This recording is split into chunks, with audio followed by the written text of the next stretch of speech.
على أنقاض نووية تشكلت الجزائر الحالية، وذلك في إطار صفقة سرية بين الرئيس الفرنسي شارل دوغول وجبهة التحرير الوطني الجزائرية. يبدو الأمر خياليا، لكن كتابا فريدا صدر مؤخرا بعنوان "من المستفيد من التجارب النووية في الصحراء"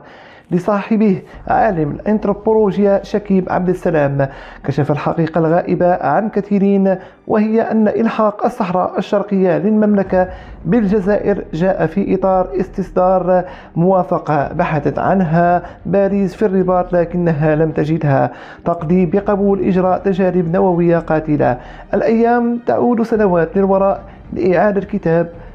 لإعادة كتابة فصول أخطر،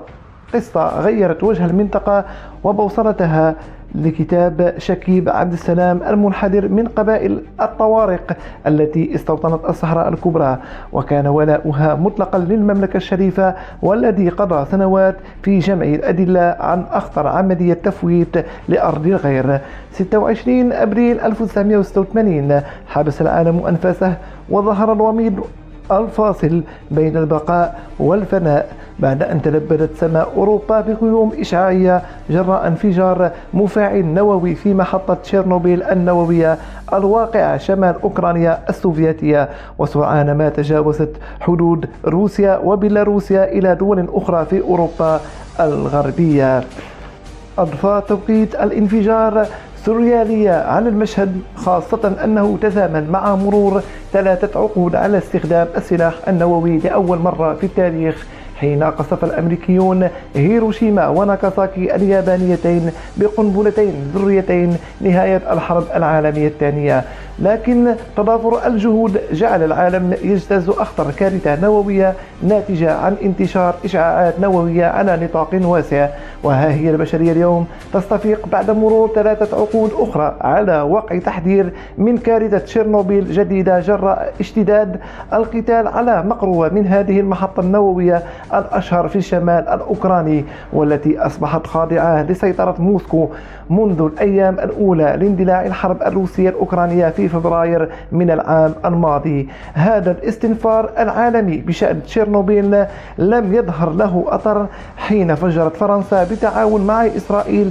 17 قنبلة ذرية وأزيد من 40 قنبلة كيماوية وجرثومية على مدار 6 سنوات في شمال إفريقيا غيرت جغرافيا المنطقة. يتعلق الأمر بالصحراء الكبرى التي كانت جزءا لا يتجزأ من تراب المملكة الشريفة، والتي اقتطعتها فرنسا لحساب الجزائر التي كانت مسرحا لدراما إنسانية تاريخية غيرت جغرافيا المنطقة بالكامل، وتجاهلها الرأي العام الدولي بشكل طوعي وإرادي حتى أعادها للذاكرة.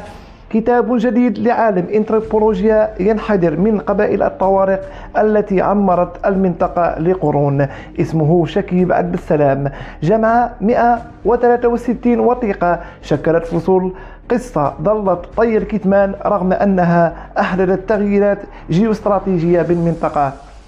بدأت القصة غداة ميلاد الجمهورية الفرنسية الخامسة في 4 أكتوبر 1958، والتي تستمر حتى اليوم، حين رفع الرئيس المؤسس الجنرال شارل دوغول شعار "من أجل عظمة فرنسا"، وقد أدرك أن تحقيقه لن يمر سوى عبر دخول بلاده نادي القوى النووية، ليتولد القرار الاستراتيجي لباريس بإطلاق التجارب لصناعة قنابل نووية وكيميائية وجرثومية. وقع اختيار دوغول على الصحراء الكبرى التي تدين بالولاء للمملكة الشريفة لإجراء التجارب النووية عبر تأسيس قواعد تجارب في منطقتي ركان وإنكر بمشاركة علماء إسرائيليين.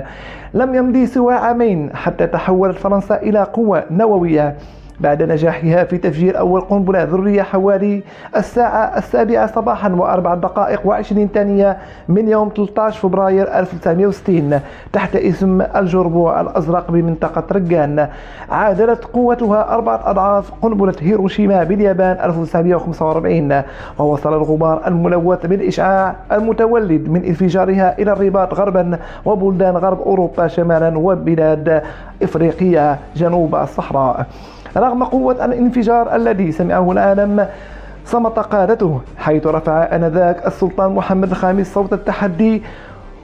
ووفق المعلومات التي كشفها الكتاب مدعومة بوثائق رسمية، حيث وجه سفير المملكة الشريفة بباريس إلى تقديم احتجاج رسمي للرئيس الفرنسي فيما لم يصدر عن جبهة التحرير الوطني الجزائرية أي رد فعل على ما حصل، لكون مواقع التجارب النووية الصحراء الكبرى غير تابعة لها من جهة، ولانشغال قادتها بإكمال اتصالاتهم الأولى مع فرنسا التي انطلقت عام 1956 وتأخرت بسبب سقوط الجمهورية الرابعة قبل أن تستأنف في ميلون ولوغرين ثم في ليسروس، ليجرى توقيع الاتفاقيات أخيرا في إيفيان.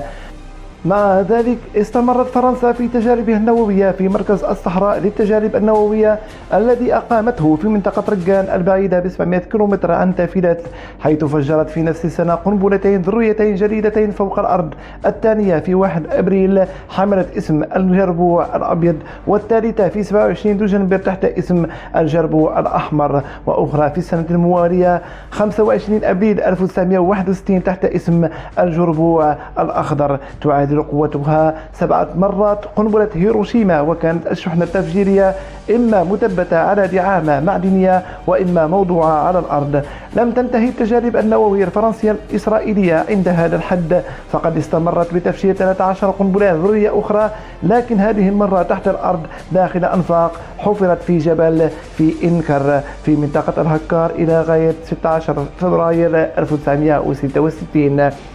لم يكن ممكنا أن تبدأ فرنسا تجاربها النووية الخطيرة دون تخطيط، فقد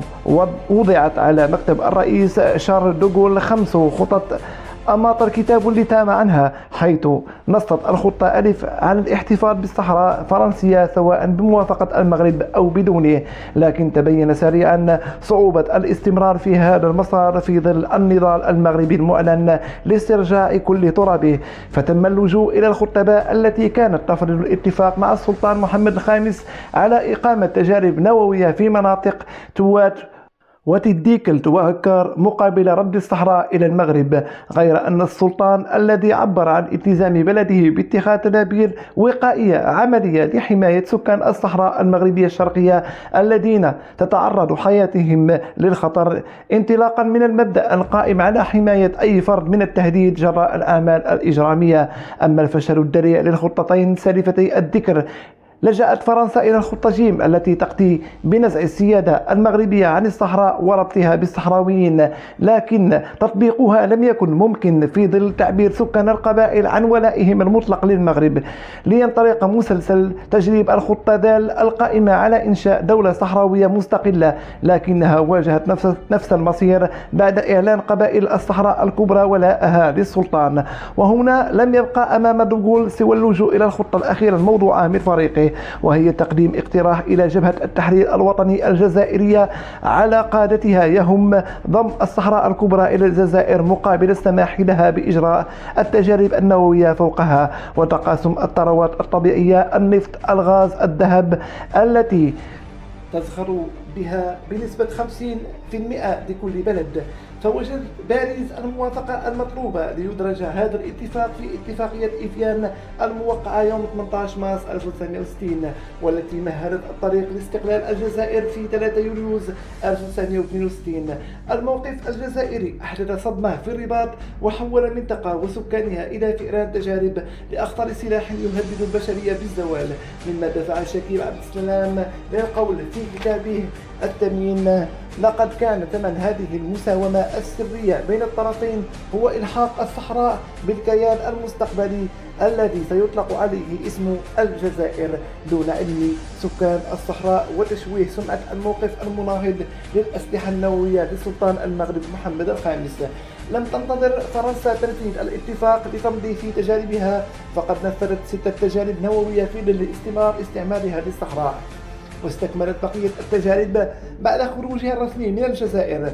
لتتقمص الدولة الفرنسية وجبهة التحرير الجزائرية البطولة في هذه الدراما البشرية التي كان ثمنها هو الصحراء بخيراتها، ببراعة كل الجوانب الخفية في هذه الجريمة النكراء التي استهدفت البحث عن الطاقة النووية الفرنسية على حساب ملايين البشر والنظام البيئي. ومن الوثائق النفسية التي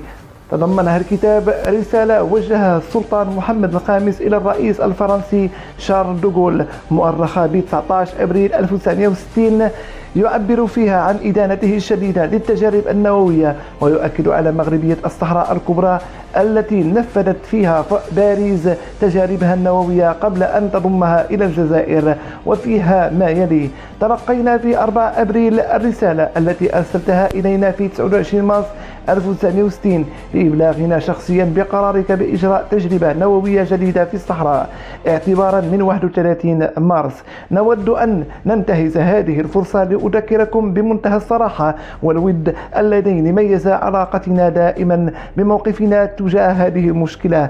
نعتقد أن سباق التسليح النووي والتجارب النووية التي يتم إجراؤها تشكل خطرا جسيما على البشرية جمعاء. إنها تولد أيضا شعورا بالخوف في جميع أنحاء العالم، وتثير عدم الثقة والشك في العلاقة بين الرجال والشعوب.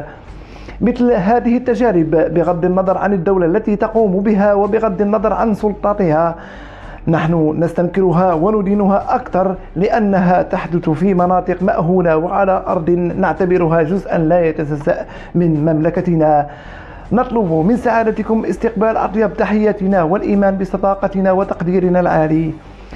ورغم كل الجهود المبذولة من طرف السلطان محمد الخامس في حماية الساكنة التي كانت تستقر هناك، إلا أن فرنسا وبتواطؤ خبيث مع نظام خبيث جعلت من هذه المناطق عرضة للإشعاع النووي الذي قبلت به الجارة الشرقية الجزائر لأطماعها في الأراضي المغربية، ضاربة بعرض الحائط مدى الخطورة التي قد تسببها هذه التجارب النووية. هنا وصلنا إلى نهاية هذا الفيديو، أتمنى أن ينال إعجابكم، ولا تنسوا دعمكم لهذه القناة عبر تفعيل زر الاشتراك وزر الجرس ليصلكم كل ما هو جديد، ولا تبخلوا علينا بتعليقاتكم. والسلام عليكم ورحمة الله تعالى وبركاته.